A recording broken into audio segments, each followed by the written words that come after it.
ഞാനിന്നിവിടെ ഉണ്ടാക്കാൻ പോണ ബീറ്റ്റൂട്ടിൻ്റെ പുട്ടാണ്. അതിനാവശ്യമായ പുട്ടുപൊടിയാണ്. ഇതൊരു കപ്പ് പുട്ടുപൊടി. ഉപ്പെടുക്കട്ടെ.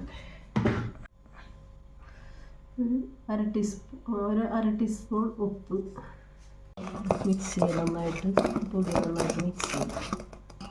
ഇത് നല്ല ഹെൽത്തി ഫുഡാണ്. പിള്ളേർക്കൊക്കെ രാവിലെ ബ്രേക്ക്ഫാസ്റ്റായിട്ട് കൊടുക്കാം. പിള്ളേർക്കും വലിയവർക്കും വയസ്സായവർക്കും ഒക്കെ നന്നായിട്ട് ഉപയോഗിക്കാം. യാതൊരു ഇതില്ലാത്ത ഭക്ഷണമാണ്. പുട്ടുപൊടി നനച്ച് കഴിഞ്ഞ് ഇതിന് 20 മിനിറ്റ് റെസ്റ്റ് ചെയ്യാൻ വയ്ക്കണം. ഇനിയിപ്പോൾ ഈ ബീറ്റ്റൂട്ട് പുട്ടിൽ അത്യാവശ്യമുള്ള നാളികേരം ഇട്ട് ആ പൊടിയിലേക്ക് കുഴയ്ക്കാൻ പോകും.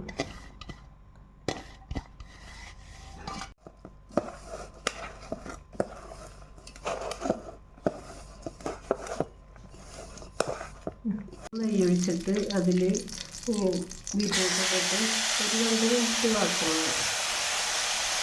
2 മിനിറ്റ് വാട്ടണം.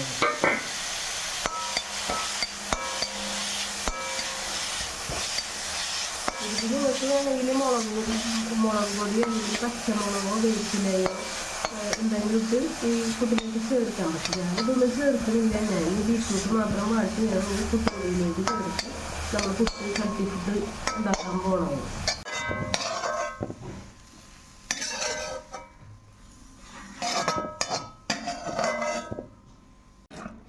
വാട്ടി വെച്ചിരുന്ന ബീറ്റ്റൂട്ട് ഞാനിപ്പോൾ പൊടിയിലേക്ക് ഇട്ട് കുഴയ്ക്കാൻ പോകും.